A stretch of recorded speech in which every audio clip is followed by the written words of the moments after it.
रहीम अस्सलाम वालेकुम स्टूडेंट्स, कैसे हैं आप सब। स्टूडेंट्स की रिक्वेस्ट आई थी कि मिस हमें चैप्टर नंबर 1 में बाइनरी रिलेशन और एक क्वेश्चन हमको समझ नहीं आ रहा था, मिस आप उसे ज़रा एक्सप्लेन कर दें। तो ये बेसिकली जो है वो कमेंट बेस के ऊपर मैंने ये वीडियो बनाई है, तो आप सब ज़रा इसको देखें। बेटा बाइनरी रिलेशन जो है एक्चुअली आपका उसमें नहीं आता, जो है सिर्फ MCQs फॉर्म में आपके इसमें क्वेश्चन आ सकते हैं, इंपॉर्टेंट नहीं है। इसमें मैंने आपको जो इंपॉर्टेंट चीज़ें बताई थी वो 3 टॉपिक्स आपको मैंने बताए हैं, जो पहले भी मैं अपनी डिटेल वीडियो बना चुकी हूँ फर्स्ट चैप्टर के अकॉर्डिंग। फर्स्ट है आपका पावर सेट, सेकंड आपका De Morgan law, third symmetric difference. ये 3 ही आते हैं। और इसके अलावा कार्टेशियन प्रोडक्ट के अंदर आप जो है distributive property of Cartesian product over union and distributive property of Cartesian product over intersection कर सकते हैं। बस इक्वेशन सॉल्व करना है आपको। A cross B union C is equal to A cross B union A cross C। आपने पहले इसको फाइंड आउट करना है दोनों को, इन दोनों में के दरमियान जो रिलेशन यूनियन का है। यहाँ पर आपने B union C find out करके मल्टीप्लाई कर देना है A से। कार्टेशियन प्रोडक्ट पे मेरी डिटेल वीडियो मेरे चैनल पे आपको मिलेगी।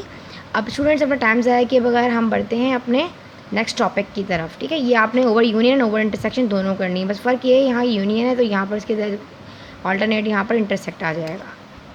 ठीक है, अब हम बढ़ते हैं अपने क्वेश्चन की तरफ जो रिक्वेस्ट बच्चों की आई थी। Suppose that the order pair x plus y 10 z and 4x जो है comma x minus y are equal. कह रहे हैं कि जो x प्लस वाई है, ठीक है, ये x प्लस वाई जो है ये इक्वल है 2 के। ठीक है, सॉरी z लिख दिया मैंने यहाँ। x प्लस वाई जो है वो 2 के बराबर है और ये x माइनस वाई जो है ये 4 है। दो इक्वेशंस दी गई हैं, दो ऑर्डर पेयर दिए गए हैं और कह रहे हैं कि दोनों आपस में इक्वल हैं। अब इनमें से x एंड y की वैल्यूज़ को जो है वो फाइंड आउट कीजिए। इसमें x एंड y की वैल्यू क्या होगी। हमारे पास फर्स्ट वाला हम सॉल्व करते हैं, अपना टाइम ज़ाया किए बगैर सॉल्व कर रहे हैं हम अपना क्वेश्चन नंबर 2। ठीक है स्टूडेंट्स। अच्छा, अब आप देखें हमारे पास जो क्वेश्चन नंबर 2 है स्टूडेंट्स, इसके अंदर हमने करना क्या है।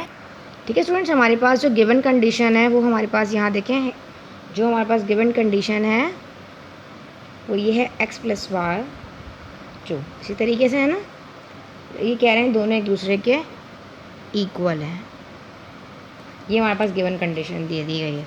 अगर मैं इसको इस तरह लिख लूँ स्टूडेंट्स कि x plus y is equal to 4, क्योंकि दोनों इक्वल कह रहे हैं ना, और ये x minus y is equal to 2, इसको मैं कह दूँ जी इक्वेशन नंबर 1 है और ये हमारे पास इक्वेशन नंबर 2 है। ठीक है, तो by adding equation number 1 and 2 we get x plus, ये देखें इन दोनों को ऐड कर लें, x plus y is equal to 4 और x minus y is equal to 2, दोनों को ऐड कर लें, 6 2 4 2 6 और प्लस का x जो है वो माइनस के x से कैंसिल हो जाएगा और ये x पॉजिटिव है, ये भी पॉजिटिव है। पॉजिटिव पॉजिटिव हमारे पास क्या होता है, पॉजिटिव सेम साइन है, तो ये हो जाएगा हमारे पास 2x। इसको मालूम करना होता है, वो कहता है मुझे अकेला छोड़ दो। अब हमें x को अकेला छोड़ना है। यहाँ पे हमारे पास के दरमियान रिलेशन मल्टीप्लाई का 6 के पास आएगा तो डिवाइड हो जाएगा, 2 1 ज़ा 2 2 3 ज़ा 6, तो x की वैल्यू हमारे पास आ जाएगी यहाँ पर 3। अब हमने क्या करना है, इसको इक्वेशन नंबर 1 में हम पुट कर देते हैं। ठीक है, तो वी गेट, हम पहले पुट कर देते हैं, putting x is equal to 3 जो है हमारे पास जो आंसर आया है इसको हमने पुट कर देना है इक्वेशन नंबर 1 में। तो देखिए हमारे पास x की जगह हम लिख देंगे पुट, यहाँ लिख दें पहले पुट इन इक्वेशन नंबर 1। ठीक है स्टूडेंट्स, अब हमारे पास ये देखें, ये थी ना x plus y is equal to 4, x की जगह मैंने रख दिया 3, y इज़ इक्वल टू 4। जिसको मालूम करना होता है कहते हैं मुझे अकेला छोड़ दो, y को मालूम करना है। ये पॉजिटिव 3 है, इज़ इक्वल टू किस तरफ जाएगा, तो माइनस का 3 हो जाएगा। तो 4 में से 3 माइनस करेंगे, पॉजिटिव प्लस माइनस माइनस तो बन जाएगा 1। तो y की वैल्यू आ गई हमारे पास 1 एंड x की वैल्यू हमारे पास क्या आ गई है स्टूडेंट, यहाँ पर 3। ठीक है, तो आप यहाँ लिख भी लीजिए इसको x एंड y। ठीक है स्टूडेंट्स, उम्मीद है आपको समझ आ गया होगा। अब इसके अलावा सेकंड वाला क्वेश्चन है जो हमसे स्टूडेंट्स ने पूछा मुझसे, मिस बाइनरी रिलेशन बता दीजिए। अभी हम उनको बता देते हैं जी बाइनरी रिलेशन क्या है और ये किस तरीके से जो है हमने करना है। बाइनरी रिलेशन का ताल्लुक स्टूडेंट हमारे पास 1.3 एक्सरसाइज से है और इसके अंदर हमारे पास पहले तो इसको फाइंड आउट करने के लिए आपको कार्टेशियन प्रोडक्ट का जो हमारे पास A क्रॉस B वगैरह है वो आपको फाइंड आउट करना आना चाहिए। बहुत डिटेल वीडियो अपलोड की थी तो ज़रूर देखिएगा। मैं आपको बताती हूँ कि आपने इसमें डोमेन कैसे निकालना है, आपने रेंज कैसे निकालना है। ठीक है, अब आपको बाइनरी रिलेशन में सबसे पहले तो स्टूडेंट्स जो है आपको रेंज पता होना चाहिए, इसमें आपको डोमेन का पता होना चाहिए और इसके अलावा आपको रिलेशनशिप्स आने चाहिए कि एक रिलेशन बी के साथ क्या है, रिलेशन ऑन ए क्या है, रिलेशन ऑन बी, जैसे जैसे हम करते जाएंगे मैं आपको बताती जाऊँगी। पहले तो आपको पता होना चाहिए कि आपने जो है इसको करना है कि नॉन एम्प्टी सेट जो होते हैं उनके दो कोई भी नॉन एम्प्टी सेट्स हैं उनके दरमियान जो है आप इसको निकाल सकते हैं, ठीक है। अब फॉर एग्ज़ाम्पल हमारे पास ये देखें ए क्रॉस बी है। अब इसके सेट्स भी हमारे पास गिवन है।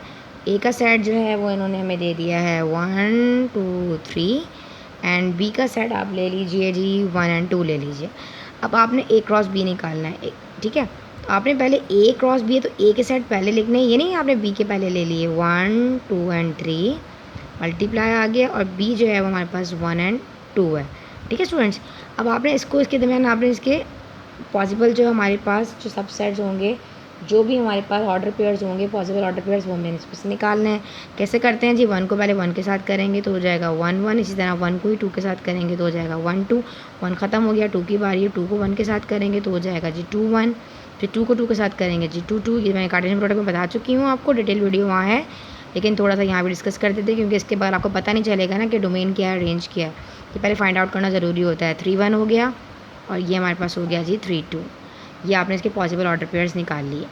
अच्छा स्टूडेंट्स, अगर आपको बी इंटू ए आए, बी क्रॉस ए आए, तब भी आप इसी तरह फाइंड आउट करेंगे, लेकिन बी के सेट आप पहले लिखेंगे और ए के सेट आप बाद में। लेकिन आपने एक बात याद रखनी है, यहाँ पर ए इंटू बी जो है is not equal to b into B cross है। इन दोनों एक दूसरे के इक्वल कभी भी नहीं होते, ठीक है।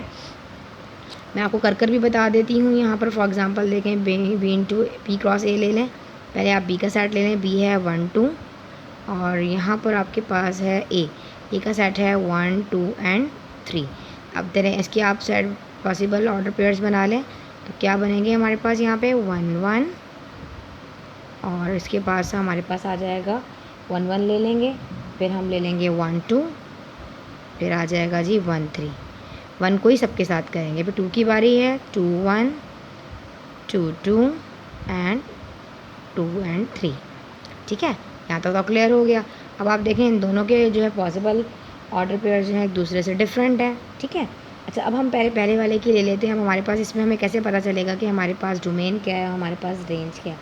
अच्छा स्टूडेंट्स, होता क्या है कि हमारे पास जो यहाँ पर कार्टेशियन प्रोडक्ट्स के जो फंक्शंस हैं ना, इसमें बाइनरी रिलेशन में एक्स एंड वाई टर्म्स जो होती हैं उन्हीं से आप domain and range find out करते हैं। अब हमारे पास जो फर्स्ट ऑर्डर पेयर देखें, ये जो फर्स्ट वाले होंगे ना इसके ऑर्डर पेयर्स, ये हमारे पास स्टूडेंट्स यहाँ पर एक्स सपोज कर लें इसको, ये हमारे पास डोमेन है। देखें जिस तरीके से यहाँ एग्जांपल ले लें, ये देखें फॉर एग्जांपल हमारे पास ये 1 एंड 1 है, तो हमारे पास ये फर्स्ट वाला जो है ना ये एक्स है, इसको आप डोमेन कह दें, और ये सेकंड वाला जो है इसको आप रेंज कह दें, वाई कह दें, ठीक है। फर्स्ट वाले जो होंगे आपके ऑर्डर पेयर्स वो आपके पास डोमेन होंगे और सेकंड वाले जो होंगे वो आपके पास रेंज होंगे। यहाँ तक तो आपको समझ में आ गया है, ठीक है। एक और बात याद रखें, जो हमारे पास एक्स है, जो डोमेन है, वो हमारे पास हमेशा इंडिपेंडेंट होता है, जबकि रेंज जो होती है वो हमारे पास डिपेंड कर रही होती है, डिपेंडेंट वेरिएबल है, ठीक है। एक्स जो है हमारे पास इंडिपेंडेंट वेरिएबल है और वाई जो है वो हमारे पास डिपेंडेंट वेरिएबल है। किसी भी दो नॉन एम्प्टी सेट के जो कार्टेशियन प्रोडक्ट होते हैं उनके जो नंबर ऑफ़ पॉसिबल सबसेट्स होते हैं उनसे निकलता है। अच्छा कर देखा देती हूँ मैं आपको। अब इसके अंदर फर्स्ट सेट ले लें, अब आपको देखते हैं इसमें डोमेन क्या है और हमारे पास इसके अंदर हमारी रेंज क्या है। देखिए फर्स्ट वाले आप देख लें, ये हम लिख लेंगे, इसको हम इस तरह पढ़ेंगे, domain of R. For example ये जितने सेट्स हमारे पास दिए गए हैं ये हमारे पास जो है वो आर हैं, ठीक है, डोमेन ऑफ आर। तो हम किस तरीके से इसको फाइंड आउट करेंगे, देखें 1 है और फर्स्ट वाला 1 रिपीटिशन नहीं है, 1 1 दोनों में, तो एक 1 लेंगे, रिपीटिशन नहीं होनी चाहिए। 2 एंड 3, तो 1 2 एंड 3 जो है वो हमारे पास यहाँ डोमेन है फर्स्ट वाले सेट की। और रेंज जो है स्टूडेंट्स हमारे पास डोमेन रेंज क्या होगा, सेकंड वाला।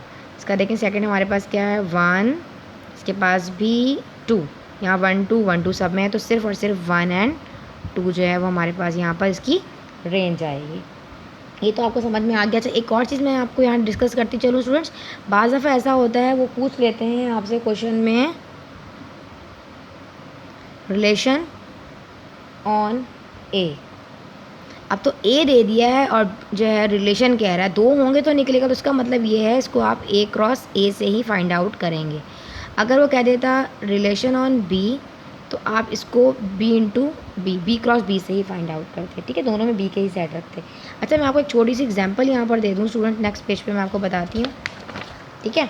कि देखें फॉर एग्जांपल एक एग्जांपल ले लेते हैं, थोड़ा सही से क्लियर हो जाएगा डोमेन एंड रेंज के, और हमारे पास जो भी रिलेशंस होगा R1 R2 जो भी निकालने को दे रहा होगा, जितने रिलेशन, एक रिलेशन भी दे सकता है, 2 भी दे सकता है, 3 भी दे सकता है, पॉसिबल भी दे सकता है, जितने निकल सकते हैं।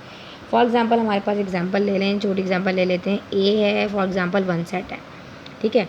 बी कह रहा है हमारे पास 2 एंड 3 ले रहे हैं, चलें, ठीक है। अब हमने करना क्या है, पहले तो आपने इसका ए क्रॉस बी निकालना है। ए क्रॉस बी फाइंड आउट कर लीजिए इसको, ठीक है। अब आप पहले ए का सेट लिख लें, 1 है, क्रॉस बी का सेट जो है वो हमारे पास 2 एंड 3 है। अब आप देखें इसको आप निकालें, ये हो जाएगा 1 2, सो सिंपल 1 3, ठीक है। पॉसिबल सबसेट्स हैं। अब हमें कैसे पता चलेगा कि हमारे नंबर ऑफ पॉसिबल सबस किस तरीके से होंगे। आपने फॉर्मूला पढ़ा होगा पावर सेट में 2 की पावर n, ऐसे है ना। n is the number of observation. देखिए इसके पास कितने सेट हैं, 1 है, और इसके पास कितने सेट्स हैं, 2 हैं, इसी तरह है ना। तो आप इन दोनों को आपस में मल्टीप्लाई करें, 1 2 ज़ा 2, ये नंबर ऑफ एलिमेंट्स हो गए।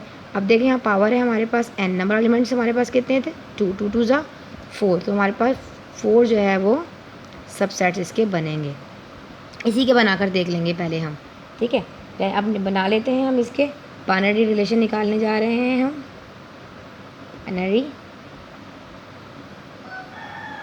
रिलेशन फाइंड आउट हम इसमें से कर रहे हैं। तो आप देखें पहले तो सब बना लें, आप एम्प्टी सेट बना लें, ठीक है। सेकंड वाला इसको भी आप ब्रैकेट्स में लिख लें, ये R1 हो गया। सेकंड ले लीजिए स्टूडेंट्स, आप इसी के अंदर से ले लें 1 एंड 2, फिर आप ले लें ये R2 ले लें, रिलेशन हो गया। अच्छा, रिपीटेशन नहीं होगी बात, अब आप एक भी ले सकते हैं, 2 भी ले सकते हैं, रिपीटेशन नहीं होनी चाहिए। देखें एम्प्टी हो गया, एक 1 2 हो गया, एक हो गया जी हमारे पास 1 3, और एक आप पूरा इकट्ठा ले लें 1 2 एंड 1 3, ठीक है। अब काउंट कर लीजिए आप इसको, देखें ये R1 है, ये R2 हो गया, ये हमारे पास R3 हो गया, और ये हमारे पास R4 हो गया, ठीक है। इस तरह भी देखें, मैंने जब आपको पावर सेट बताया था, मैंने आपको बताया था 2 की पावर n, जो इसका फार्मूला मैंने अप्लाई करना आपको बताया था, उसमें यही था। फॉर एग्जाम्पल सेट में 1 2 एंड 3 एलिमेंट्स हैं फॉर एग्जाम्पल, ठीक है। नंबर एलिमेंट्स देखें हमारे पास कितने, 2 की पावर हमारे पास क्या आ जाएगी, फार्मूला है n पावर सेट का, ठीक है। तो नंबर एलिमेंट्स कितने हैं यहाँ पर, 3 हैं। तो 2 को 3 टाइम आपने मल्टीप्लाई नहीं करना, 2 3 6, आपने 2 को 2 टाइम लिखना है, 2 2 ज़ा 4 एंड 4 2 ज़ा 8, तो हमारे पास 8 सेट्स बनते थे। फर्स्ट हमारे पास क्या बनता था स्टूडेंट, इसमें हमारा फर्स्ट बनता था एम्प्टी सेट, इस तरह भी लिख सकते हैं, और इसको आप जो है इस तरह ब्रैकेट्स में कर भी लिख सकते हैं। इन दोनों में से आपकी चॉइस है, कोई भी, लेकिन लिखना एक है। ये नहीं कि आपने इस तरह ब्रैकेट बनाया उसके अंदर नल सेट लिख दे तो रॉन्ग हो जाएगा, ठीक है। फर्स्ट हो गया। सेकंड वाला आपका ले लें, आप सिंगल सिंगल लेने हैं, 1 ले लिया, फिर आपने 2 ले लिया, फिर आपने 3 ले लिया। अब डबल डबल लेना है, ये हो जाएगा 1 2, फिर हो जाएगा 1 3, फिर हो जाएगा हमारे पास 2 3, ठीक है। डबल डबल हो गया, अब 3 ले लें, 1 2 3, ये हो जाएगा 1 2, काउंट करें 8 हो गए हैं, 1 2 3 4 5 6 7 8, सॉरी मैं 4 समझ रही थी, यहाँ पे 4 भी है, ठीक है। देखें पहला फर्स्ट हो गया एम्प्टी, सेकंड 1 सिंगल सिंगल लिया है, फिर डबल 1 2 1 3 2 3 एंड 1 2 3।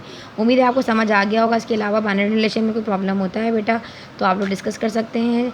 चैनल को सब्सक्राइब कीजिए, लाइक कीजिए। जब तक नहीं मिलते हैं नई वीडियो में, अल्लाह हाफ़िज़।